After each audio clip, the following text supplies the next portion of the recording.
বাসর রাত হলো সকল নরনারীর জন্য একটা বিশেষ রাত, কিন্তু এই রাতটা মনে হয় আমার জন্য না।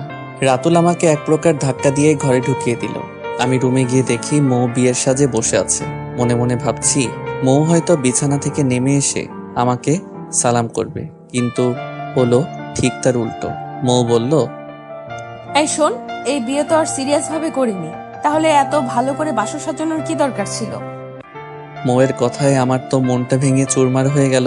বিয়ের সাজে আরো কিছুক্ষণ দেখতে ইচ্ছে করছিল মৌকে, কিন্তু আমি খুব ভালো করে বুঝতে পারলাম খুব গরম লাগছে। অনেক ভারী ভারী ড্রেস পরেছে তার মাঝে। আমি এর আগে মৌয়ের জন্য এক সেট ড্রেস কিনেছিলাম গিফট করার জন্য, কিন্তু ভয়ে আর দিতে পারিনি। আজকে সেটা এনে দিলাম মৌকে। এই নাও ধরো। কি এটা? তুমি মনে মনে যা চাচ্ছ সেটাই। আমি মনে মনে চাচ্ছি মানে?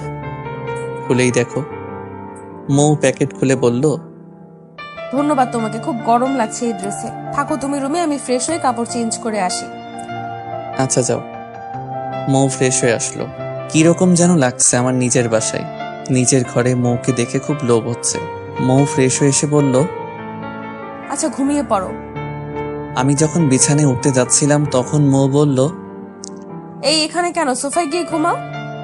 সোফায় কেন? কারণ আমি তোমাকে এখনো স্বামী হিসেবে মানি নাই। তাও আমি সোফায় ঘুমাতে পারবো না। তোমার সমস্যা হলে তুমি ঘুমাও। আচ্ছা বিছানায় ঘুমাও, কিন্তু মাঝখানে একটা কোল বালিশ দেওয়া থাকবে। তারপর আমি আর মৌ ঘুমিয়ে পড়লাম। পরের দিন খুব ভোরে আমার ঘুম ভাঙলো। পাশে তাকিয়ে দেখি মৌ এখনো ঘুমিয়ে আছে। ওকে ঘুমন্ত অবস্থায় দেখতে খুব মায়াবী লাগছে, বিশেষ করে ওর ঠোঁট দুটো আমাকে আকৃষ্ট করছে। আমি আর কিছু না ভেবেই 4 ঠোঁট এক করে দিলাম। আহ, জীবনের প্রথম চুম্বন। হঠাৎ করে মৌ আমাকে ধাক্কা মেরে ফেলে দিল। মৌয়ের ঘুম ভেঙে গিয়েছে। বিছানা থেকে উঠতেই, রবিউল, আমি এটা তোমার থেকে আশা করিনি। তুমি কিভাবে এটা করতে পারলে? আমি তোমাকে খুব ভরসা করতাম। বলেই মৌ কান্না করা শুরু করলো। আমিও হা হয়ে গেলাম। এভাবে মৌ আমাকে থাপ্পড় দিবে এটা আশা করিনি। পুরো 4টা থাপ্পড় দিয়েছে। আমি তো এখনো গাল ধরে আছি। সরি, কান্না করো না প্লিজ, আমাকে ক্ষমা করে দাও। আমি তোমাকে ক্ষমা করতে পারবো না। আমি তোমার থেকে এসব ভাবিনি। আচ্ছা, কি করলে তুমি আমাকে ক্ষমা করবে বলো তুমি? তোমাকে আমি কখনোই ক্ষমা করব না, কিন্তু আমি তোমার সাথে থাকতে পারি কিছু শর্তের উপর। যদি তুমি শর্তগুলো মেনে নাও তাহলে আমি তোমার সাথে থাকবো, আর না হলে আমি বাসা ছেড়ে চলে যাব। সারা উল্টো বিপদে পড়লাম। দেখা যায় এখন মৌ যদি বাসা ছাড়ে তাহলে আমার কপালে খারাপই আছে। ওর বাবা মা আমাকে ছাড়বে না, উল্টো তখন অপহরণের মামলা খেয়ে যাব। মৌয়ের শর্ত মানা ছাড়া কোনো উপায় নাই। আচ্ছা, আমি তোমার শর্তগুলো মেনে নিব, তবু তুমি কোথাও যেও না। আচ্ছা শোনো তাহলে, আমার শর্তগুলো: 1, ভুলেও আমাকে কখনো স্পর্শ করতে পারবে না। 2, আমার উপর কোনো অধিকার খাটানো যাবে না। 3, আমার স্বাধীনতায় কোনো হস্তক্ষেপ করা যাবে না। আর এই 3 শর্ত তোমার মানতেই হবে। ধুর, কিসের শর্তের কথা বলছে? কি হলো, কথা বলছো না কেন? আচ্ছা, মেনে নিলাম তোমার শর্তগুলো। ওকে, কিন্তু মনে রেখো এটাই তোমার শেষ এবং প্রথম সুযোগ। একবারের জন্য যদি ভুলে যাও এইসব, তাহলে ওই দিনই শেষ দেখবে আমায়, আর আমার চেহারাও তুমি দেখবে না। আচ্ছা। তারপর ফ্রেশ হয়ে বাহিরে আসলাম। তখন রাতুল এসে বলল, কিরে দোস্ত, কেমন মারলি বিড়াল? দাঁত চেপে রাগ কন্ট্রোল করলাম। উত্তর হিসেবে একটা হাসি দিলাম। আমি জানি আমার ব্যথা। না পারছি কান্না করতে, না পারছি হাসতে। পুরো মাঝ সাগরে ফেসে আছি। বিয়ের 3 দিন পার হয়ে গিয়েছে, এখনো মৌ রেগে আছে। সব আত্মীয় স্বজন চলে গিয়েছে। বাসা এখন একদম ফাঁকা হয়ে গিয়েছে। কিন্তু একটা বিষয় আমি বুঝতে পারি না, মৌ খুব ভালো ব্যবহার করছে আমার আব্বু আম্মুর সাথে। অল্পতেই একদম আপন করে নিয়েছে আব্বু আম্মুকে। এমন ভাব নিয়ে থাকে যেন মৌ এই বিয়েতে অনেক খুশি। এই মেয়েকে চেনা অসম্ভব। আমি আম্মুকে বললাম, আম্মু আমি কলেজে যাব। এই রবিউল, বলো। মৌকে নিয়ে কলেজে যা। আচ্ছা যাচ্ছি। মৌকে নিয়ে বাইকে করে কলেজের দিকে রওনা দিলাম। আজকে বাইক নিয়ে সরাসরি মৌয়ের কলেজের ভেতরে চলে গেলাম। মৌকে বাইকে দেখেই ওর কিছু বান্ধবী এগিয়ে আসলো কথা বলার জন্য। কিরে, তুই এতদিন কলেজে আসিস নাই কেন? আর সাথে কে উনি? তোর কি লাগে? কলেজে আসিনি এই অসুস্থতার জন্য, আর ওর সাথে তোদের পরিচয় করিয়ে দেই। ওর নাম রবিউল, আমার কাজিন লাগে। আর রবিউল এর আমার বান্ধবী ঝুমা, সাথী আর প্রিয়া। কাজিন বলাতেই মেয়েগুলো একটু আহ্লাদি সুরে আমার সাথে কথা বলা শুরু করলো। প্রিয়া নামের মেয়েটা তো সরাসরি ফেসবুক আইডি চেয়ে নিল। মৌ একটু বিরক্তই হলো বটে। এক প্রকার জোর করেই মৌ ওর বান্ধবীদের নিয়ে চলে গেল। আমি তাকিয়ে দেখছি মৌকে, কিন্তু কিছু দূর যাওয়ার পর ঘটলো আরেক ঘটনা। প্রিয়া নামের মৌয়ের বান্ধবীটা আবার আসলো আমার কাছে। আমি কি তোমাকে তুমি করে বলতে পারি? বলেন। আমি তুমি করে বললে তোমারও আমাকে তুমি করে বলতে হবে। আচ্ছা, তুমি কি কিছু বলবে? বলবো। আমার আজকে একটু ভালো লাগছে না, আমাকে কি একটু বাসায় নামিয়ে দেবে? আমার বাসা খুব একটা দূরে না। এমন ভাবে বলল মেয়েটি, আমি নাই করতে পারলাম না। প্রিয়াকে নিয়ে বাইকে করে ওর বাসার দিকে যাচ্ছিলাম। পথে প্রিয়া বাইক থামিয়ে আইসক্রিম খেতে চাইলো। অপরিচিত হওয়াতে আমি না করতে পারলাম না। মেয়ে মানুষের এটাই খারাপ স্বভাব, সেলফি নিতেই হবে। যাই করুক না কেন, সেলফি নিবেই। প্রিয়াকে নামিয়ে দিয়ে চলে আসতে যাব, আবার বাঁধলো বিপত্তি। প্রিয়া জোর করেই ওদের বাসায় নিয়ে গেল। প্রিয়াদের বাসায় গিয়ে আমি হকচকিয়ে গেলাম। খুবই ভালো অবস্থা প্রিয়াদের। পুরো বাসা ভর্তি দামি দামি ফার্নিচার, আর বাসাটাও খুব সুন্দর। ডুপ্লেক্স বাসা, একদম আমেরিকান স্টাইলে তৈরি বাসাটি। তারপর বাসায় চলে এলাম। বাসায় এসে ফ্রেশ হয়ে নিয়ে ঘড়ির দিকে তাকাতেই দেখি 1টা বাজে।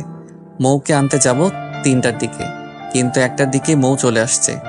মৌকে দেখে বুঝলাম খুব রেগে আছে। কিছুই বুঝলাম না কি হলো হুট করে। আবার সকালে তো সব ঠিকঠাকই ছিল। আমি রুমে শুয়ে আছি। একটু পর মৌ আসলো রুমে। কিছু বলছে না মৌ। এত তাড়াতাড়ি চলে আসলে যে? আমাকে তো কলও দিতে পারতে। তোমাকে কল দিতে যাব কেন? তোমাকে কল দিয়ে ডিস্টার্ব করে কি করব? তোমার তো অনেককে সময় দিতে হয়, কত কাজ তোমার, আইসক্রিম খাওয়া, ঘুরতে যাওয়া। ও তাহলে মহারানী এই বিষয় নিয়ে রেগে আছেন? কিন্তু এই বিষয় নিয়ে মৌয়ের রাগ করার মানেটা বুঝলাম না। আমি অন্য কোনো মেয়ের সাথে কথা বললে মৌয়ের কি তাহলে জ্বলে? মৌকে শিক্ষা দেওয়ার একটা পথ পেয়ে গিয়েছি। খুব বড় করে হুমায়ুন ফরিদির ভিলেনি হাসিটা দিতে ইচ্ছে করছিল, কিন্তু হাসতে পারছি না। মৌ গোসল সেরে এসে ড্রেসিং টেবিলের সামনে বসে সাজছিল। আমি প্রিয়ার নাম্বারে দিলাম একটা কল। টিং টিং টিং। আসসালামু আলাইকুম। ওয়ালাইকুম আসসালাম। আরে বলো না রবিউল, তোমাকেই কল দিব ভাবছিলাম। তাই প্রিয়া তো কল দিতে চেয়েছিল কেন? তোমাকেই মিস করছিলাম রবিউল। জানো তুমি এত ভালো মানুষকে এত সঙ্গ দিতে পারো, সেটা আজকে তোমার সাথে সময় না কাটালে বুঝতে পারতাম না। আরে প্রিয়া, কি যে বলো তুমি। তুমিও অনেক ভালো, বুঝলে? কত তাড়াতাড়ি আমার সাথে মিশে গেলে। হুট করে মৌ আমার হাত থেকে ফোনটা কেড়ে নিয়ে দেয়ালে আছাড় মারলো। ফলে যা হওয়ার তাই। আমার সাধের ফোনটা কয়েক টুকরো হয়ে গেল। আমি মাত্র 3 মাস আগে কতগুলো টাকা দিয়ে কিনেছিলাম ফোনটা। কি হলো এটা? মৌ, তুমি আমার ফোন ভাঙলে কেন? খুব ঠান্ডা মাথায় কথাগুলো মৌকে বললাম। মৌ কিছুই বলতে পারছে না, একদম চুপ করে আছে। আমি নিজেও জানি এই প্রশ্নের কোনো সঠিক উত্তর মৌয়ের কাছে নেই। মৌ চুপ করে না থেকে আমার কথার উত্তর দাও। সরি। সরি শুনতে চাইনি আমি তোমার থেকে। তোমার কাছে উত্তর চেয়েছি। কোন অধিকারে তুমি আমার উপর অধিকার দেখাও? তোমার প্রিয়ার সাথে কি সেটা বলো তো আমায়। কিছু না, আর থাকলেও তো তোমার কিছু হওয়ার কথা না। ও আমার ক্লাসমেট, তুমি ওর সাথে কখনো কথা বলবে না। আর কেমন কথা বললে মৌ? এটা বুঝলাম না। তোমার ক্লাসমেট, সেটা তোমার ক্লাসে, আর আমি ওর সাথে কথা বললে তোমার তো প্রবলেম হওয়ার কথা না। আমি তো আর তোমার স্বামী না, আর তুমিও আমার বউ না যে আমি কার সাথে কথা বলবো কার সাথে বলবো না সেটা তুমি আমায় বলে দিবে। কথাগুলো একটু কঠিনভাবে বললাম। মৌয়ের খুব লাগলো, সেটা স্পষ্টই বুঝতে পারলাম। আচ্ছা সরি, আমার ভুল হয়ে গিয়েছে। ভুল হয়েছে বুঝলাম, আর প্রথমবার তাই ক্ষমা করলাম। আচ্ছা। কথাগুলো বলা শেষে আমি স্পষ্ট মৌয়ের চোখে জল দেখতে পারলাম। ল্যাপটপ দিয়ে আবারও প্রিয়ার সাথে কথা বলা শুরু করলাম। মেয়েটাকে যেমন ভাবছিলাম তেমন না, খুবই সাধারণভাবেই কথা বলে আর প্রচণ্ড মেধাবী। আর মেধাবী হওয়াটা স্বাভাবিক, মেডিকেলের স্টুডেন্ট বলে কথা। পরের দিন মৌকে কলেজে নিয়ে যাওয়ার সময় ও আমার সাথে যাবে না, একাই যাবে। আমিও বেশি জোর না করে মৌকে একাই যেতে বললাম, কিন্তু মৌয়ের সাথে বাসা থেকে বের হওয়াতে জিজ্ঞাসা করলো, এই তুমি কই যাও? কলেজে যাই। কলেজে যাই মানে? আমি প্রিয়ার সাথে একটু দেখা করব। ও আচ্ছা, যাও। আমি আজকে আর কলেজে যাব না। দেখো এখন মৌ কেমন লাগে। এখন আমাকে যখন জ্বালাও তখন আমারও এমন লাগে। এখন একটু নিজে জ্বলো। ওকে, না গেলে? আচ্ছা শোনো, তাহলে তুমি তো ফ্রি আছো এখন, আমার কাপড়গুলো পরিষ্কার করে দিও। আমি একটু প্রিয়ার সাথে মিট করে আসি, আমার বাসায় ফিরতে লেট হবে। মৌ রাগ দেখিয়ে চলে গেল রুমে। মিথ্যেতে কাজ হয়েছে, প্রিয়ার সাথে দেখা করার কোনো কথাই হয়নি। এখন যাব একটু আমার কলেজে, অনেক দিন ক্লাস করিনি। এখন থেকে নিয়মিতই ক্লাস করব। বউ ডাক্তার হবে আর আমি যদি ফেল করি, মানুষে আমাকে নিয়ে রোস্ট করবে আবার। অনেক দিন পর কলেজে আসলাম, কলেজের কেউ আমার বিয়ের কথা জানে না। আমি রাতুলকে আগেই জানিয়েছিলাম বিয়ের কথাটা যেন কেউ না জানে, কারণ মৌ যে মানুষ। বন্ধুরা যদি পার্টি চায় তখন মৌ যদি কারোর সাথে খারাপ ব্যবহার করে, তাই আর কাউকে জানাইনি। কলেজে যেতেই মীরা আসলো কথা বলার জন্য। ওই রবিউল, তোমার নাম্বারটা পাল্টে নিয়েছো আর ফেসবুকে তো হাজার মেসেজ দিলেও সিন করো না। আমাকে এত পর করে দিয়েছো তুমি, আমি কি এতটা অযোগ্য? কি বলবো বুঝলাম না। শোনো মীরা, এসব কিছু না, আমি তোমার যোগ্য না। তোমার দরকার তোমার মতো ছেলে, আর সাগরই তোমার জন্য পারফেক্ট। দয়া করে আমাকে আর নখ দিও না কখনো। এই বলেই চলে আসলাম। খুব ভাবছি আর উপরের দিকে তাকিয়ে বললাম, মানুষ মানুষকে ঠকাতে পারে না যদি তুমি না চাও।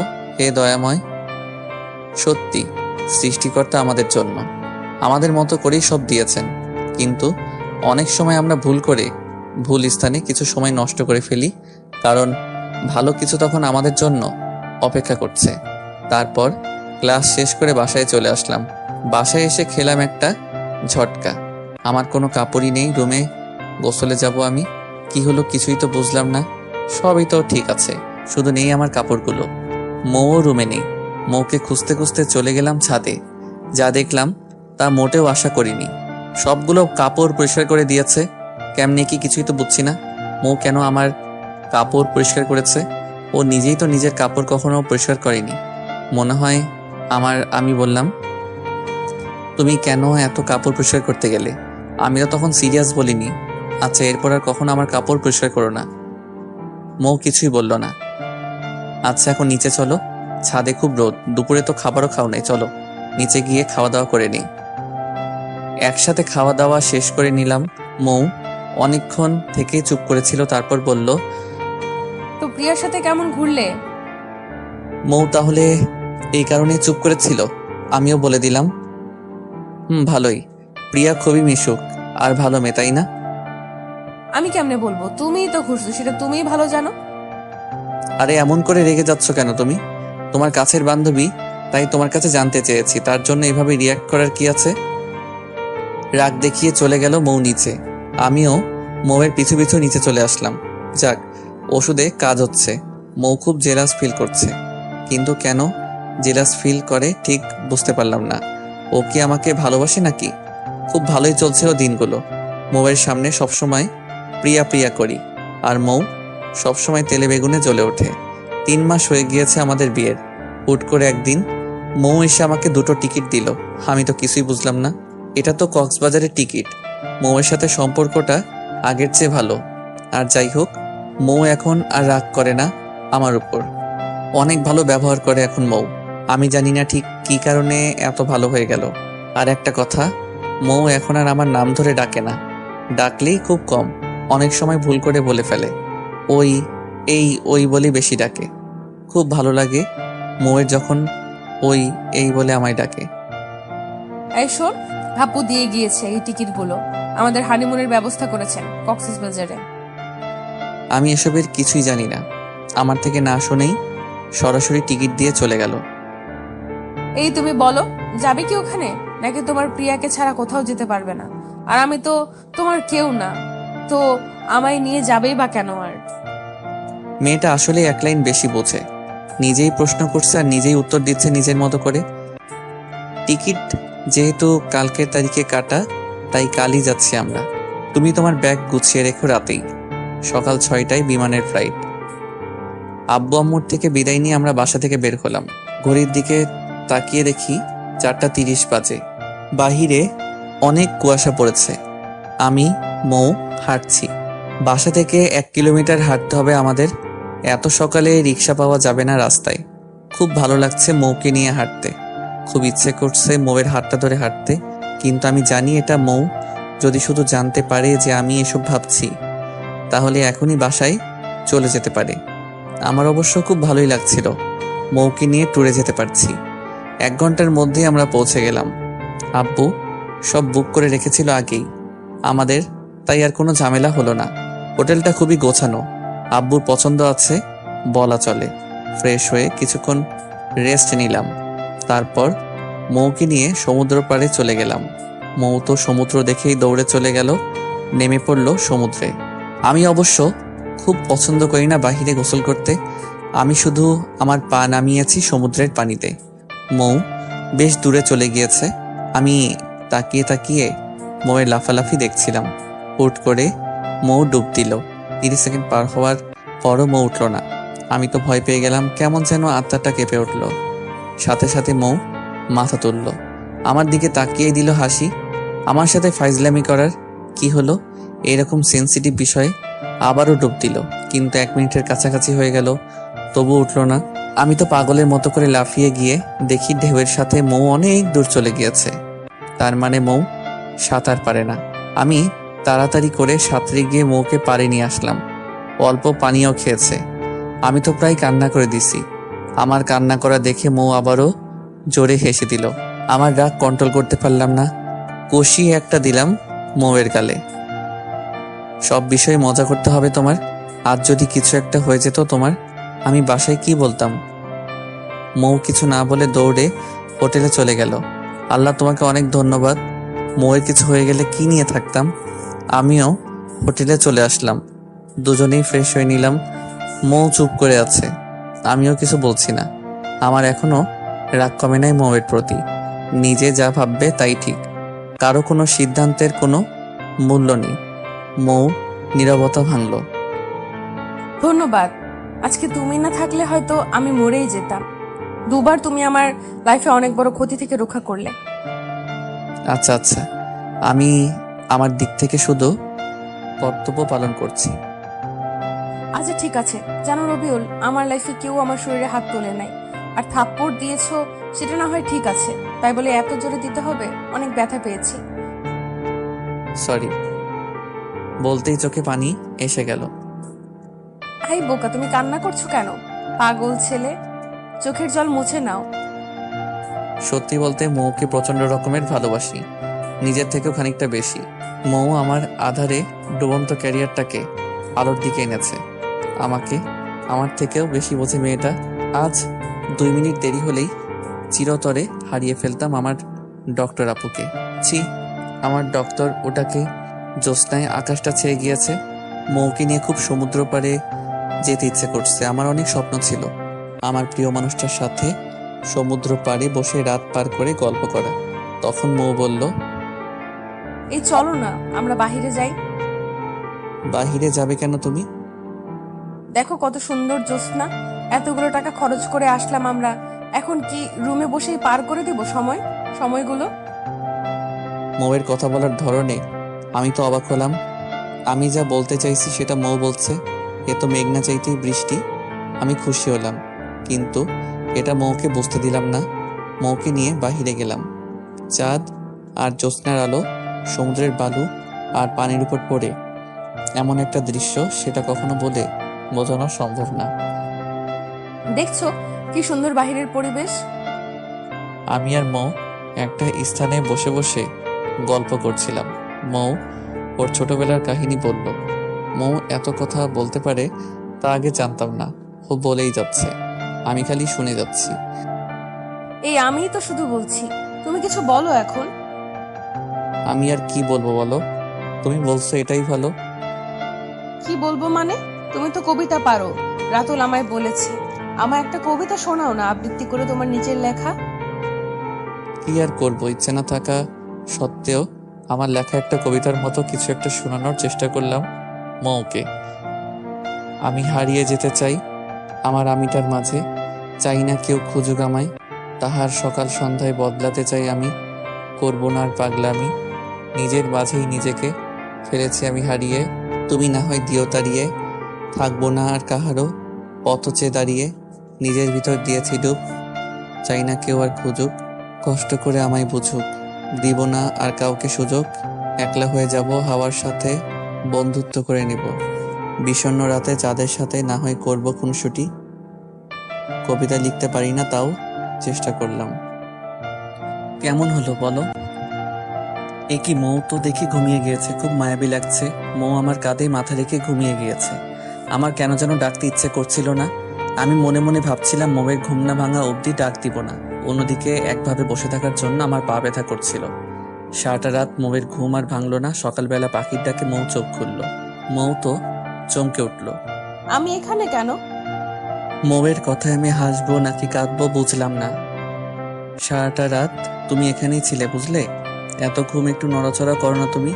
রাতে তো কবিতা শুনতে গিয়ে গিয়েছো ঘুমিয়ে, আমি আর তোমার ঘুম ভাঙাইনি। তার মানে সারা রাত আমি তোমার কাঁধে মাথা রেখে ঘুমিয়েছি?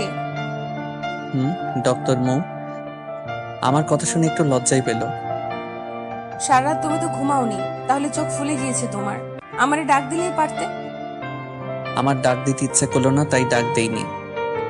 আচ্ছা এখন চলো তাড়াতাড়ি, রুমে গিয়ে তুমি ঘুমাবে। এক প্রকার জোর করেই মৌ আমাকে নিয়ে হোটেলে চলে আসলো।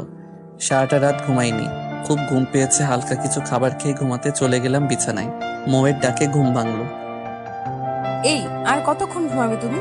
ওঠো এবার, যাও গোসল করে আসো। গোসল করে দুপুরের খাবার খেয়ে নাও। ঘড়ির দিকে তাকিয়ে দেখে 12টা বাজে। আমি গোসল করে ফ্রেশ হয়ে নিলাম, খাবার খেয়ে নিলাম একসাথে। মৌয়ের সাথে বন্ধুর মতো সম্পর্ক হয়ে গিয়েছে। কক্সবাজারে 7 দিন পার করে ফেলেছি, এবার ফেরার পালা। খুব ভালো সময় কাটলো মৌয়ের সাথে, আর মৌও খুব ভালোভাবে সময় দিয়েছে। খুব উপভোগ করেছি সময়গুলো। ভালোভাবে আমরা বাসায় ফিরলাম। মৌ ধীরে ধীরে আমার দিকে দুর্বল হচ্ছে, কিন্তু মাঝে মাঝে মৌয়ের ব্যবহারে কিছুই বুঝি না, কিরকম অদ্ভুত আচরণ। রুমে শুয়ে আছি, তখন মৌ এসে বলল, একটা কথা বলার ছিল তোমাকে। বলো। আমার এভাবে পড়াশোনা হচ্ছে না। আমার লাস্ট টেস্ট এক্সামে এক সাবজেক্টে ফেল আসছে। আমি হোস্টেলে থাকতে চাই, আর তুমি চাইলে এখনই আমরা আলাদা হয়ে যেতে পারি, কারণ এখন আমার খুব সাপোর্ট প্রয়োজন। কিন্তু যদি আমি তোমাকে ডিভোর্স দিয়ে দিই, তাহলে আমাকে বাসা থেকে আর সাপোর্ট দিবে না। আমি তোমার সাথে খুব ভালো ব্যবহার করেছি, কিংবা তুমিও এটাকে আমি বন্ধুত্ব হিসেবেই নিয়েছি। আমি জানি না তুমি কি ভেবেছো আমাদের সম্পর্কটাকে। যাই ভেবে থাকো না কেন, সেটা তোমার পার্সোনাল ব্যাপার। তুমি আমাকে অনেক হেল্প করেছো। এখন চাইলে আমার মেডিকেল কলেজের শেষ পর্যন্ত হেল্প করতে পারো। তারপর আমি বাইরে চলে যাব স্কলারশিপ নিয়ে। কিন্তু এইভাবে আমি বাসায় থাকলে আমি পাসই করতে পারবো না। এখানে আমি একদম ফোকাস করতে পারছি না পড়াতে। তাই আমি কালকেই হোস্টেলে চলে যাব। এখন তুমি বলো, তুমি কি বলতে চাও? খুব কষ্ট লাগলো মৌয়ের কথাগুলোতে, কিন্তু মিথ্যা তো কিছু বলেনি মৌ, বাস্তবে সব বলেছে। ভেতর থেকে কোনো কথাই আসছিল না আমার, খুব কষ্ট লাগছিল। তবু নিজেকে সামলে নিয়ে বললাম, শোনো মৌ, আমি জানি না তুমি আমাকে ঠিক কী রকম ভাবো। আমি কথা দিচ্ছি তোমাকে, তুমি যতদিন বাংলাদেশে আছো ততদিন আমি তোমার পাশে আছি, আর তুমি যা ভালো ভাবো আমি তাই করব। আচ্ছা এখন খেয়ে নাও তুমি, কাল সকালে তোমাকে হোস্টেলে রেখে আসবো। পরের দিন মৌকে নিয়ে কলেজে যাচ্ছি। এর আগেও অনেকবার কলেজে দিয়ে আসছি, কিন্তু আজকের বিষয়টা খুব আলাদা। মৌকে রেখে আসবো হোস্টেলে। মৌকে নিয়ে হোস্টেলে গেলাম। ওদের ওখানে কিছু ফর্মালিটি পূরণ করে চলে আসলাম। কলেজে থেকে বের হয়ে বারবার মৌয়ের কলেজের দিকে তাকালাম। এই ভবনের ভিতরেই থাকবে আমার ভালোবাসা। মৌ ভালো না বাসলেও আমার খুব ভালো লাগতো মৌয়ের সাথে থাকতে। আজটাকে সেই ভালো লাগা আর হবে না। 3 দিন পার হয়ে গেছে, মৌ হোস্টেলে চলে গিয়েছে। খুব খালি খালি লাগে মৌকে ছাড়া। এই 3 দিনে একবারের জন্য মৌকে আমি মন থেকে সরাতে পারছি না। খুবই মিস করছি। হয়তো আব্বু আম্মু বুঝতে পারছে বিষয়টা। এসব ভাবছি এমন সময় আম্মু আসলো রুমে। আম্মু, তুমি আমার রুমে কিছু বলবে কি? দেখ, তুই যদি মৌকে ছাড়া থাকতে না পারিস, তাহলে মৌকে নিয়ে আয়। তবু এরকম খাওয়া দাওয়া বাদ দিয়ে থাকিস না। আমার একটা মাত্র ছেলে তুই। তোর যদি কিছু একটা হয়ে গেলে, তখন আমরা কি নিয়ে থাকবো বল? খুব খারাপ লাগলো। আম্মুর কথাই সত্যি ঠিক বলছে। পৃথিবীর কোনো বাবা মাই চায় না তার সন্তানের খারাপ হোক। আমার এইভাবে মন খারাপ করে থাকলে চলবে না। আমি যেমন মৌকে ভালোবাসি, তেমন আমার বাবা মা আমাকে ভালোবাসে। আমি কারোর জন্য আর তাদেরকে কষ্ট দিতে পারবো না। দেখ রবিউল, আমি কোনো দিন বলিনি তোকে তোর এটা করতে হবে, তুই এটা হবি, কিংবা আমাদের কোনো সিদ্ধান্ত তোর উপর চাপিয়ে দেইনি। তুই কি করবি সেটা তোর উপর, কিন্তু আমি আর তোর বাবা চাই তুই শুধু নিজের খেয়াল রাখ, বাকিটা তোর ইচ্ছে। শোন, আমি জানি মৌকে তুই খুব ভালোবাসিস, কিন্তু এখন তোর যদি খারাপ লাগে তাহলে তুই পছন্দের কোনো কাজ করা শুরু কর, দেখবি তাহলে আর এত খারাপ লাগবে না। সত্যি বলছো কি তুমি আম্মু? কেন, মিথ্যে বলার কি আছে বল? তার মানে তুমি বলতে চাইছো আমি আবার রাজনীতি শুরু করি? হ্যাঁ চাই, তবুও তুই আগের মতো উৎফুল্ল থাক, এটাই চাই আমরা। আমার জীবনের প্রথম প্রেম ছিল পলিটিক্স। মীরা আমার জীবনে আসার আগে আমি পলিটিক্সে জড়িয়েছিলাম খুব ভালোভাবে, কিন্তু মীরা আর বাসার কেউই চাইতো না পলিটিক্স করি, তাই বাধ্য হয়ে পলিটিক্স ছেড়ে দিই। খুব ভালোবাসতাম আমি পলিটিক্স, খুবই অল্প বয়সে অনেকটা এগিয়েও গিয়েছিলাম আমি, কিন্তু মাঝপথে ছেড়ে দিই। আমি অন্যরকম রাজনীতি করতাম। আমি ফার্স্ট ইয়ারের ছাত্র হয়ে আমাদের এলাকা মাদক মুক্ত করেছিলাম। আমাদের একটা সার্কেলই ছিল, যতটা পারি ততটা করি। এখন আমাদের এই সার্কেলের মেম্বার পুরো 5,000। এখনো এই সার্কেলটার লিডার, অলিখিত লিডার আমি। আমি আমার খুব কাছের বন্ধু অনেককে দায়িত্ব দিয়ে বাদ দিই নিজের হাতে করা ফাউন্ডেশনটা থেকে। আমি যখন আমাদের ফাউন্ডেশন পরিচালনা করতাম তখন মাত্র 400 ছেলে ছিল আমাদের সার্কেলে। ভার্চুয়ালি পরিচালনা হতো আমাদের ফাউন্ডেশন। আমি দায়িত্ব ছাড়ার পর আমাকে আর কেউ দেখেনি আমাদের ফাউন্ডেশনে। আমার নাম ছিল শুভ্র। এই নামটা আমার বন্ধু অনেক দিয়েছিল। পরে কেমনে কেমনে যেন এই নামে সবাই আমাকে চিনতো। পুরো শহরের সবাই জানে যতটা পারি ততটা করি। ফাউন্ডেশনের পরিচালক দেশের বাইরে থেকে পরিচালনা করে, কিন্তু অনেক বাদে তেমন কেউ জানেই না শুভ্র নামের আমি এখনো দেশেই আছি। আম্মু চলে গেল, খুব ভালো লাগলো। পুরনো কথাগুলো মনে হতেই কত কত মানুষকে আমরা সাহায্য করেছি। ইস, মুহূর্তগুলো কতই না শান্তির ছিল। ফোন বের করে অনেককে কল দিলাম। কয়েক সেকেন্ড রিং হওয়ার পরই রিসিভ করলো। শুভ্র ভাই আমাকে কল দিয়েছে, আমার নিজেকে ধন্য মনে হচ্ছে। হালা, এই ফাজলামো রাখবি তুই? শোন, আমি আবার ফিরতে চাই রাজনীতিতে। সিরিয়াস বলছিস তুই? সিরিয়াস। আমি বুঝেছি এই কাজটাই আমার ভালো লাগা আর পছন্দের। জীবনে জানি না কতদিন বাঁচবো, কিন্তু এখন থেকে সারাটা জীবন মানুষের পাশে থেকে পার করে দিতে চাই। শোন, তুই কালকে আমাদের সার্কেলের সবার হাতে একটা মিটিং রাখ, আমাদের কলেজেই মিটিং রাখ। আচ্ছা দোষ, তাহলে কালকে কি হরতাল দিয়ে দিব পুরো শহরে? কিসব পাগলের মতো কথা বলছিস? সাধারণ মানুষের ক্ষতি করে কি হবে? তুই শুধু ব্যবস্থা কর আর আমাদের গ্রুপে পোস্ট করে দে। সবাইকে আসতে হবে তো এমন না, যারা কাছে ও ফ্রি আছে তারা আসলেই চলবে। আচ্ছা রাখছি আমি তাহলে। পরের দিন আমি সকালবেলা পাঞ্জাবি পরে অনেকের সাথে কলেজে গেলাম। গিয়ে যা অবস্থা হলো তাতে আমি হকচকিয়ে গেলাম। কমপক্ষে 3,000 পোলাপান এসেছে। পুরো শহরে হইচই পড়ে গিয়েছে। গাড়ি চলাচল অফি বলা চলে মোটামুটি। অনেকটা ভিড় ভেদ করে মঞ্চে উঠলাম আমি আর অনেক ছোট একটা বক্তব্য দিয়ে আমাকে পরিচয় করিয়ে দিল। আমি মাইক্রোফোন হাতে নিতেই সবাই পাগলের মতো অবস্থা হয়ে গেল। অনেক খুশি হয়েছে আমাকে দেখে। সবাই বুঝতে পারলো সেটা আমি।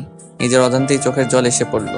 মনে মনে ভাবলাম সবার জন্যই ভালোবাসা রেখেছেন আল্লাহ, আমার জন্য ভালোবাসাগুলো হয়তো এই পাগলদের কাছেই রেখেছে। খুব সার্থক মনে হলো নিজেকে। আমি কিছু কথা বলে কিছু কাজ করার কথা বললাম সবাইকে। কাজের বিবরণ গ্রুপে জানানো হবে। খুব ভিড় পড়ে যাচ্ছিল, তাই আমি আর আমাদের জনসভা বেশি টাইম না রেখে শেষ করে দিলাম। বাসায় চলে আসলাম। বাসায় এসে রাতে একটু ফেসবুকে গিয়ে দেখি আমার বক্তব্যটা পুরো ভাইরাল। অল্প সময়ে 1 মিলিয়ন ভিউ। হারামিটাই এই কাজটা করেছে আমি শিওর। সন্ধ্যার পর থেকে কমপক্ষে 200 কল রিসিভ করেছি আমি। সবারই এক কথা, আমি শুভ্র ছিলাম। কাছে থেকেও কেউ বুঝে নাই। হুট করে মোয়ের নাম্বার থেকে কল আসলো। আসসালামু আলাইকুম।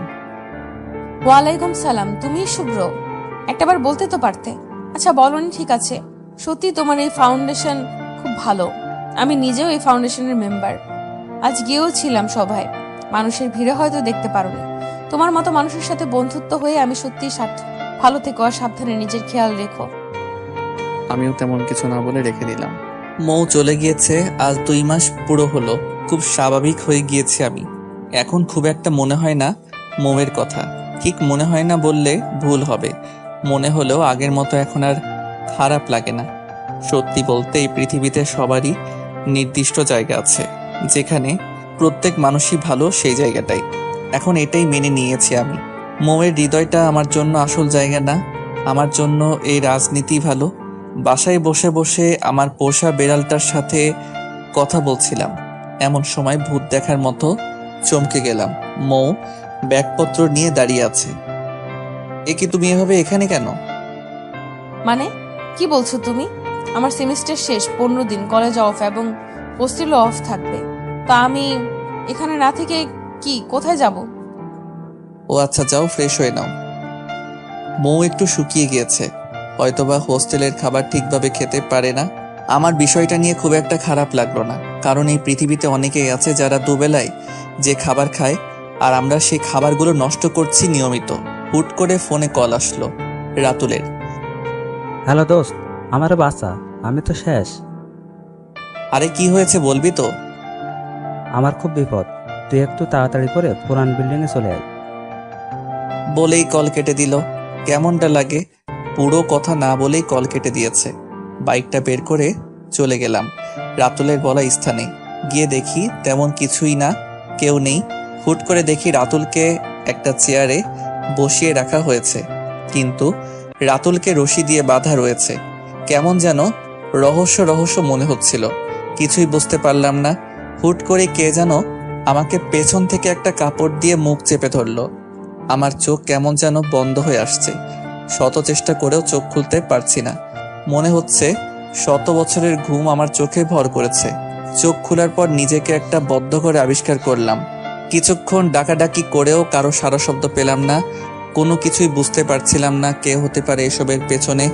আমি যে রুমটায় আছি, ঘরটা একটা বিল্ডিং এর রুম। রুমটার দরজা অনেক ভারী, লোহার তৈরি, কোনো জানালা নেই বললেই চলে। হঠাৎ করে একটা ফোনে কল আসলো। আমি তো অবাক হয়ে গেলাম, এটা তো আমার ফোন না, কার ফোন তাহলে এটা? রিসিভ করলাম কলটা, ওপাশ থেকে একটা মেয়ের কণ্ঠ ভেসে আসলো। আমি তো কল্পনাও করতে পারছি না এসবের পেছনে তাহলে মীরার হাত। কি অবস্থা মিস্টার রবিউল? সরি, এখন তো তুমি রবিউল না, লিডার শুভ্র। তা কেমন লাগলো লিডার আমার ম্যাজিকটা? ছি মীরা, তুমি এরকম একটা কাজ করবে এটা আমি আশা করিনি। তুমি এতটা ছোট একটা কাজ করতে পারবে আমি কখনোই ভাবিনি। আচ্ছা, ভাবতে পারোনি, এখন ভেবে নাও। কি ভাবো তুমি আমাকে? তাসকিনকে দিয়ে তোমার সাথে কয়েকবার দেখা করার চেষ্টা করছি, কিন্তু তুমি আমাকে ইগনোর করেছো। এখন দেখাও তোমার ইগনোর। হাজার হাজার ফলোয়ার তোমার, এখন তারা কেউ তোমার কাছে আসবে না আমি ছাড়া। এখন তোমার কোনো উপায় নেই। তুমি যদি আমার কথা মেনে না নাও তাহলে আমি তোমাকে ছাড়বো না। এখানেই তোমার বাকিটা জীবন পার করতে হবে। কি চাও তুমি ঠিক আমার কাছে বলো। আমি তোমার সম্পর্কে সব জানতে পেরেছি। তুমি মৌ নামের মেডিকেল স্টুডেন্টকে বিয়ে করে নিয়েছো। আরে আমি কম কি ছিলাম ওই মৌয়ের থেকে? আমার থেকে কোন দিক থেকে বেশি এগিয়ে মৌ? আমার তোমাকে চাই, যে কোনো মূল্যে আমার তোমাকে চাই। আর আমি যতদূর জানি মৌ তোমাকে ভালোবাসে না, তাই আমি এটাই চাই তুমি মৌকে ছেড়ে দিয়ে আমাকে বিয়ে করো। আর যদি তুমি এতে রাজি হও তাহলে আমি তোমাকে এখনই ছেড়ে দিব। তোমার পাশে দেখো একটা ডিভোর্স পেপার আছে, সেটা তুমি একটা সাইন করে দাও। কি রাজি তুমি আমার সত্ত্বে? আমি মরে গেলেও মৌকে ছেড়ে তোমাকে বিয়ে করব না।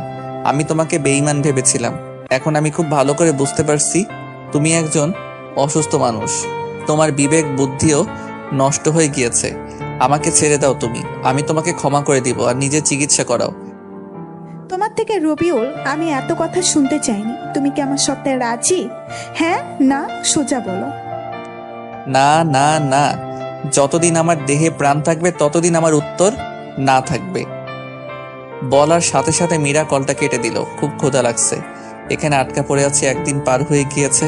খুব ক্ষুধা লেগেছে। হঠাৎ করে খেয়াল করে দেখলাম জানালার মতো যেখানে লোহার রড দেওয়া আছে সেখানেই প্যাকেটজাত কিছু খাবার আর পানির বোতল রয়েছে।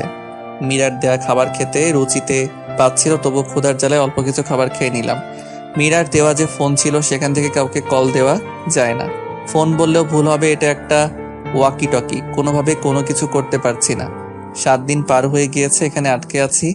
একটা ওয়াশরুম আর খালি ঘর, জেলখানার থেকেও বেশি খারাপ অবস্থা আমার। এখন মীরাও কল দেয় না আমায়, শুধু খাবারটা কে যেন জানালায় রেখে যায়। আশেপাশে কেন শব্দ শুনতে পারি না, কোথায় আছে এটাই জানি না। আস্তে আস্তে ভেতর থেকে কেমন যেন দুর্বল হয়ে যাচ্ছি। জেগে জেগে স্বপ্ন দেখি, মাঝে মাঝে মৌয়ের সাথে কথাও বলি। কোনোভাবেই কিছু করতে পারছিলাম না। মীরা যে এতটা সাইকো হবে এটা কখনো ভাবিনি। খুব অসহায় লাগছে নিজেকে, কিছুই করার নেই। কয়েকবার দেয়ালও ভাঙার চেষ্টা করেও সেটা পারিনি। খুবই শক্ত দেয়ালগুলো। আমি নিচের ফ্লোরে দাগ করে রাখি তারিখ আর সময় হিসাব করার জন্য। 15 দিন পার হয়ে গিয়েছে। মীরার কল আসলো আবার ওয়াকি টকিতে। তো কেমন কাটছে আপনার দিনকাল? আপনার সিদ্ধান্তে কি কোনো পরিবর্তন হয়েছে? না, আমি তো তোমাকে আগেই বলেছি আমি মরে গেলেও তোমাকে বিয়ে করা কিংবা মৌকে ছেড়ে দিতে পারবো না। ওকে ওকে, তাহলে তুমি থাকো। আমি তোমাকে না পেলে অন্য কেউ পেতে দিব না। তুমি ওখানেই মরে পড়ে থাকো। আমি আবার 1 মাস পর কল দিব। তখনও যদি না করো তাহলে আবার কল দিব 2 মাস পর। আমিও দেখবো তুমি ঠিক কতটা পারো নিজের জিদ ধরে রাখতে। Good bye mister Rabiul. কলটা কেটে দিল মীরা। নিজেই হয়তো নিজেকে এখন আর চিনতে পারছি না। অনেকটা পাগলি হয়ে গিয়েছি। মৌকে এখন রোজ দেখতে পাই, কথা বলি। আমার অবচেতন মন ভেবেই নিয়েছে এখানেই বাকিটা জীবন পার করে দিতে হবে। আমাকে কেউ মুক্ত করতেও আসবে না। আর আমি এখানেই বন্দি অবস্থায় মারা যাব। 1 বছর হয়ে গিয়েছে। হয়তোবা আব্বু আম্মু সবাই ভেবেই নিয়েছে আমাকে মেরে ফেলা হয়েছে। মৌ হয়তো আমাকে ভুলে গিয়েছে। আর মৌ তো আমাকে ভালোবাসিনি। তো আর মনে রাখবেই কতদিন? আমার সার্কেলটাকেও খুব মিস করি। আর 4 দিন হলো খাওয়া বাদ দিয়ে দিয়েছি। ক্ষুধায় এখন ঠিকমতো বসেও থাকতে পারি না। খাবার ঠিকই আনি আমি, কিন্তু সেগুলো খাই না। আর বাঁচতে চাই না, এইভাবেই মরে যেতে চাই। বন্দি অবস্থায় বেঁচে থাকার কোনো ইচ্ছে নেই আর। এখানে থেকে মরতে চাইলে না খেয়ে মরতে হবে ধীরে ধীরে। হয়তো আর 4-5 দিন বাঁচবো। খুব কষ্ট হচ্ছে নিজের মৃত্যুকে নিজের কাছে আসতে দেখে। কত স্বপ্ন ছিল মৌকে নিয়ে, সমাজকে নিয়ে, সব শেষ হয়ে যাবে। শরীরের অবস্থা খুব খারাপ। তখন আমার রুমের এক কোনায় চোখ গেল। দেখি একটা মাকড়সা ঝুলে রয়েছে। ওপরে ওঠার চেষ্টা করছে কিন্তু পারছে না। অনেকক্ষণ চেষ্টা করতে করতে অবশেষে মাকড়সা উপরে উঠাতে সক্ষম হলো। এটা দেখে আমার মনে একটা প্রশ্ন জাগলো। আমি তো এখান থেকে বের হওয়ার জন্য বলতে গেলে কোনো রকম চেষ্টাই করি নাই। না, আমাকে এখান থেকে বের হতে হবে এই সংকল্প করলাম। চেষ্টা না করলে কিছুই তো আর ফিরে পাওয়া যাবে না। 5 দিন হয়ে গিয়েছে। পানি এবং খাবার কোনোটাই মুখে তুলিনি। 5 দিন না খেয়ে থাকার জন্য শরীর যথেষ্ট দুর্বল হয়েছিল। আমি ধীরে ধীরে খাওয়া দাওয়া করে 10 দিনে সুস্থ হয়ে গেলাম। এখন আর নিজেকে দুর্বল মনে হয় না। নিজেকে খুব শক্ত করেছি। মাথা খাটিয়ে বুদ্ধি বের করার চেষ্টা করছি কিভাবে কি করা যায়। হঠাৎ করে এর মাঝে মীরার কল আসলো। কি হলো রবিউল? তুমি কি এখনো আগের মতোই জিদ ধরে থাকবে নাকি আমার শর্তগুলো মেনে নেবে?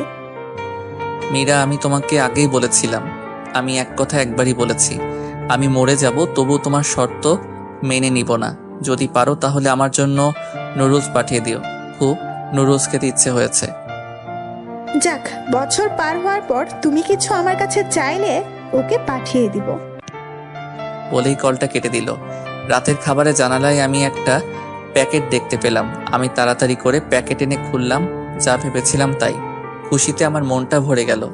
এইখানে বন্দি হওয়ার পর আজকেই কোনো বিষয়ে আমার ভালো লাগলো। কি ভাবছেন আমি নুডলস দেখে খুশি হয়েছি?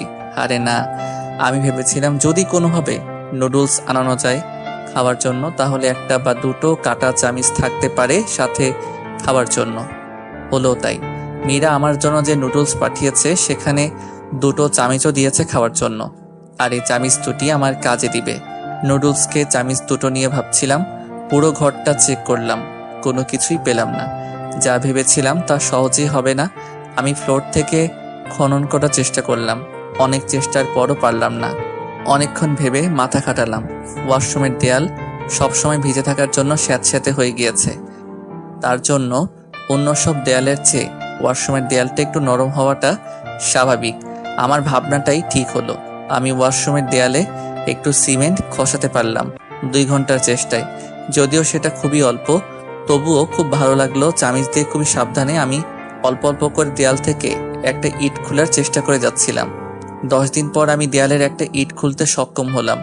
যদিও ইট খোলার পর একটা ভয়ও কাজ করছিল, কারণ কোনোভাবে যদি মিম জানতে পারে তাহলে আমার এই পরিকল্পনায় হয়তো পানি ঢেলে দিবে মীরা। ইটটা আমি আবারও দেয়ালের মাঝে ঢুকিয়ে রাখলাম, যেন কেউ খুব সহজে না বুঝে দেয়াল ভাঙার চেষ্টা করা হচ্ছে। পুরো 2 মাস পার হয়ে গিয়েছে।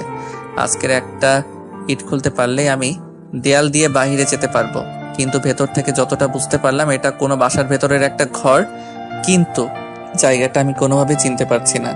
যেহেতু এখান থেকে বের হলে যে আমি একদম মুক্ত হতে পারছি না, তাই আমি রাতে বের হওয়ার প্ল্যান করলাম। সন্ধ্যার মাঝে আমি বের হওয়ার জন্য যতটা দেয়াল ভাঙার প্রয়োজন ছিল ততটা আমি করে ফেলেছি। এখন শুধু অনুমান করে অপেক্ষা করছি মধ্যরাতের। আমি মধ্যরাতে বের হওয়ার জন্য অপেক্ষা করছি। হঠাৎ করেই ইলেকট্রিসিটি চলে গেল। সাথে সাথে আমি বের হয়ে পড়লাম। বের হয়ে অনুমান করেই দিনে যতটা খেয়াল করে রেখেছিলাম ঠিক সেই দিকে যাওয়া শুরু করলাম। কিছু দূর যাওয়ার পর একটা দেয়াল পড়ল, অনেক উঁচু দেয়াল। সেটা কিছুটা বুঝতে পারলাম। অন্ধকারে ভালোভাবে কিছু বুঝতে পারলাম না। যে কোনো সময় ইলেকট্রিসিটি চলে আসতে পারে। আমি অন্ধকারে মানুষের কথা শুনে বুঝতে পারছি এখানে অনেকেই আছে। অন্ধকারে হঠাৎ করে আমি একটা গাছের স্পর্শ পেলাম। খুব বড় একটা গাছ। আমি এর আগে কোনোদিন গাছে উঠিনি। কোনো উপায় না পেয়ে অনেক কষ্ট করে গাছে উঠলাম। যতটা সম্ভব আমি উপরে উঠে পড়লাম, কারণ আমাকে এখান থেকে বের হওয়ার জন্য ভোর পর্যন্ত ওয়েট করতে হবে। হালকা হালকা পরিষ্কার হচ্ছে চারপাশ। আমি অস্পষ্টভাবেই বুঝতে পারলাম এই গাছের একটা ডাল ধরেই আমি বাহিরে যেতে পারবো, কিন্তু আর একটু পরিষ্কার হতেই আমার মাথা ঘুরে গেল। এটা তো ছোটখাটো মিলিটারি ক্যাম্পের মতো অবস্থা। বড় বড় রাইফেল নিয়ে পুরো বাসায় 20 জনের মতো ঘোরাঘুরি করছে। আমি তাড়াতাড়ি করে দেয়ালটা টপকে নিলাম। দেয়াল পার হয়েও আমি গাছের ডালে ছিলাম। গাছটা সত্যি অনেক বড়। আর একবার ভেতরে তাকাতেই তো আমার চোখ আটকে গেল। এখানে মীরা কি করছে? তার মানে এইসব কিছুর সাথে মীরার সম্পর্ক রয়েছে। এখন এসব হিসাব মিলিয়ে কোনো কাজ হবে না। আমি দেয়ালের সাপোর্ট নিয়ে বাইরে বের হয়ে আসলাম। চারদিকে ফাঁকা, আশেপাশেও বাড়ি নেই। আমি যতটা সম্ভব দ্রুত দৌড়াতে লাগলাম। প্রায় 3 কিলোমিটার যাওয়ার পর আমি হাইওয়ে দেখতে পেলাম। আমি কয়েকটা বাস থামানোর চেষ্টা করলাম, কিন্তু আমার চেহারা দেখে হয়তো সবাই আমাকে পাগল ভাবছে, তাই কেউ সাহায্য করতে চাইছে না। অনেক কষ্টের পর একটা সিএনজি পেলাম। সিএনজিওয়ালাকে অনেক বুঝিয়ে বলার পর আমাকে কাছের একটা বাস স্ট্যান্ডে নামিয়ে দেওয়ার জন্য রাজি করলাম। আমি সিএনজিতে থাকা অবস্থায় সিএনজি চালকের থেকে ফোন নিয়ে সরাসরি মৌয়ের নাম্বারে একটা কল দিলাম। মনে মনে খুব ভয় পাচ্ছিলাম আমি, যদি রিসিভ না করে তাহলে মামাকে ভাড়া দিব কেমনে। কপাল ভালো ছিল আমার, রিসিভ করলো মৌ কলটা। আসসালামু আলাইকুম, কে বলছেন? ওয়ালাইকুম আসসালাম, আমি রবিউল। রবিউল, তুমি তুমি বেঁচে আছো? তাহলে আমি জানতাম তুমি মরতে পারো না। শোনো মৌ, আমি খুব ঝামেলায় আছি, আর তুমি আমার কথা এখন কাউকে বলো না। শুধু কিছু টাকা পাঠিয়ে দাও এই নাম্বারে, আমি তোমাকে সব বলছি। শোনো, তুমি এখন কই আছো? আমি তো তোমার বাসাতেই আছি। আচ্ছা শোনো, তাহলে তুমি আব্বু আম্মুকে বলো আমার কথা, কিন্তু তোমরা 3 জন বাদে যেন কেউ না জানে যে আমি বেঁচে আছি বা তোমাদের সাথে যোগাযোগ করছি। মৌ টাকা পাঠিয়েছে। আমি ওই সিএনজিওয়ালাকে সরাসরি আমার বাসায় আসলাম। কেউ দেখেনি আমায়, আর দেখলেও চিনবে না। আমি গাড়ির আয়নাতে নিজেকে দেখে চমকে গিয়েছি, আর অন্য কেউ তো আরও চিনার কথা না। বাসায় এসে ভালোভাবে ফ্রেশ হয়ে নিলাম। অনিককে একটা কল দিলাম। শোনো অনিক, আমি রবিউল বলছি। আমি তোকে যা বলি চুপচাপ মন দিয়ে শোনেক। আমার কি হয়েছিল, কোথায় ছিলাম, এসব বলার সময় এখন নেই। তুই কাউকে কিছু না জানিয়ে আমার বাসায় চলে আয় তাড়াতাড়ি। 30 মিনিট পরই অনিক চলে আসলো। এসে আমাকে জড়িয়ে ধরে কান্না করে দিল। তুই ঠিক আছিস, এটাই অনেক রে। জানিস খুব চিন্তা করেছি আমি খুব ভালো করে জানতাম তোর কিছুই হয়নি। এখন বল কিসের জন্য ডেকেছিস? শোন, আমি অনেক বড় একটা মিশনে নামতে যাচ্ছি। হয়তো এখানে লাইফ রিস্ক আছে, কিন্তু এটা না করতে পারলে আমাদের দেশটা অনেক ক্ষতি হয়ে যাবে। আমি অনিককে সব খুলে বললাম। অনিক সব শোনার পর বলল, তাহলে এখন তুই ঠিক কি করতে চাস? পুলিশকে জানিয়ে দিবি? পুলিশকে জানিয়ে দিলে আমাদেরই বিপদ হতে পারে, কারণ মীরার আব্বুর হাত অনেক লম্বা হতে পারে। আমার যতটা মনে হয় এসবের সাথে আমাদের এলাকার এমপিও জড়িত আছে, কারণ এত বড় একটা ক্যাম্প পরিচালনা করার জন্য অবশ্যই প্রশাসনেরও এমপির হাত থাকবে, আর এটা স্বাভাবিক। তাহলে কি করতে চাস এখন বল? আমাদের সার্কেলের সবাইকে নিয়ে ঘিরে ফেলবো পুরো ক্যাম্পটা, আর এটা লাইভ শুরু করব সবার ফোন থেকে। তাহলে এটা আর চাইলেও ধামাচাপা দিতে পারবে না উপর মহলের লোক। হয়তো এটা আমাদের জন্য রিস্কি হবে, কিন্তু এটা করতেই হবে আমাদের। ওকে। তারপর অনেক সাথে সাথে আমাদের সার্কেলে মেসেজ দিয়ে লোকেশনটা জানিয়ে দিলাম। আমরা বেরিয়ে পড়লাম। আমি হয়তো ভাবছি মানুষ ততটা আসবে না, কিন্তু ভুল ছিল আমার ধারণা। একটা মানুষও মনে হয় বাদ নিয়ে আসার জন্য। 6 ঘন্টার সময়ের মধ্যেই আমরা পুরো ক্যাম্পটা ঘিরে ফেললাম। 30 মিনিটের মধ্যেই আমাদের লাইভগুলো ভাইরাল হয়ে গেল। প্রথমে কিছু লোক ক্যাম্প থেকে বের হতে চাইলেও পরে এত মানুষ দেখে সেই সাহস আর করেনি। সরাসরি ঢাকা থেকে ডিসির কল আসলো আমার ফোনে। আমি তো কল্পনা করতে পারছি না যে এই বিষয় এতদূর চলে গিয়েছে। শোনো রবিউল, আমি ঢাকা প্রশাসনের প্রধান। তোমরা কোনো ধরনের হামলা করো না। আমি তোমাদের সব দাবি মেনে নিব। বলো তোমরা ঠিক কি চাও? ধন্যবাদ স্যার, আপনি নিজে বিষয়টাকে গুরুত্ব দিয়েছেন। আমরা এটাই চাই, এখানে ভেতরে যা করা হবে সব লাইভ দেখানো হবে। আর এই কর্মকাণ্ডের পেছনে যে দায়ী থাকবে, সে যত বড় মাপের লোক হোক না কেন, তাকে যেন কোনো প্রকার ছাড় দেওয়া না হয়। ওকে, আমি তোমার সব শর্ত মেনে নিলাম। তোমাদের জন্য আমি নিজে আসছি হেলিকপ্টার নিয়ে। আমি নিজে থাকবো পুরো মিশনে তোমাদের সাথে। 1 ঘন্টার মাঝেই ডিসি স্যার এসে পড়লো। সাথে সাথে আরো অনেক র্যাব ও আর্মি আসলো। আমি গুনতে না পেলেও খুব ভালো করে বুঝতে পারলাম কম করে 300 র্যাব আর আর্মি আসছে। হাতে হ্যান্ডমাইক নিয়ে ওয়ার্নিং দিয়ে ভেতরে সবাইকে আত্মসমর্পণ করার জন্য নির্দেশ দেওয়া হলো, কিন্তু ভেতর থেকে কোনো সাড়া পাওয়া গেল না। তাই র্যাব প্রথমে গেটটা ভেঙে ফেললো। এখন আস্তে আস্তে ভেতরে যাওয়ার পালা। র্যাব ও আর্মি বাহিনী ভাগ হয়ে সামনে ও পেছন দিক থেকে আক্রমণ করার প্ল্যান করেছে। সামনে থেকে র্যাব সবাইকে ব্যস্ত রাখছে আর পেছন থেকে আর্মি অ্যাটাক করবে। অল্প সময়ের মধ্যেই সবাইকে কোণঠাসা করে দিল র্যাব ও আর্মি বাহিনী। বেশ কিছুক্ষণ কোলাগুলিও হলো, লাইভ সব দেখানো হচ্ছিল। সবাই তখন আত্মসমর্পণ করে দিয়েছে। হঠাৎ করে মীরা একটা পিস্তল বের করে মৌয়ের উদ্দেশ্যে গুলি ছোড়ে। মীরা এরকম কিছু করতে পারে এটা আমি আগেই ভেবেছিলাম। আমি মৌকে সাপোর্ট দিতে ওকে টান দিয়ে সরিয়ে দিলাম। মীরার পিস্তল থেকে গুলিটা বের হয়ে আমার পাঁজর ছিদ্র করে বের হয়ে গেল। এক মুহূর্তের জন্য সব স্লো মোশন ভাবে দেখতে পাচ্ছিলাম। এক মুহূর্তের মধ্যে সব শেষ। আমার শরীর থেকে অনেকটা রক্ত ছিটে মৌয়ের শরীরে ফিনকি দিয়ে পড়লো। এখন যদি আমি মরেও যাই, আমার কোনো আফসোস থাকবে না। চোখের সামনে সবকিছু ঝাপসা হয়ে যাচ্ছে। আস্তে আস্তে চেষ্টা করেও চোখ খুলে রাখতে পারলাম না। চোখ খোলার পর নিজেকে আমি হসপিটালে আবিষ্কার করলাম। হসপিটালে আমাকে আনা হয়েছে। মৌ, আব্বু, আম্মু সবাই পাশে বসে আছে। আমার বুকে লাগা গুলিটা কোনো বিপজ্জনক জায়গায় না গেলে শুধু হাড় বেদ করে বের হয়ে গিয়েছে, যার জন্য এবারের মতো আমি বেঁচে গেলাম। আমি মোটামুটিভাবে সুস্থ হওয়ার পর বাসায় চলে আসলাম।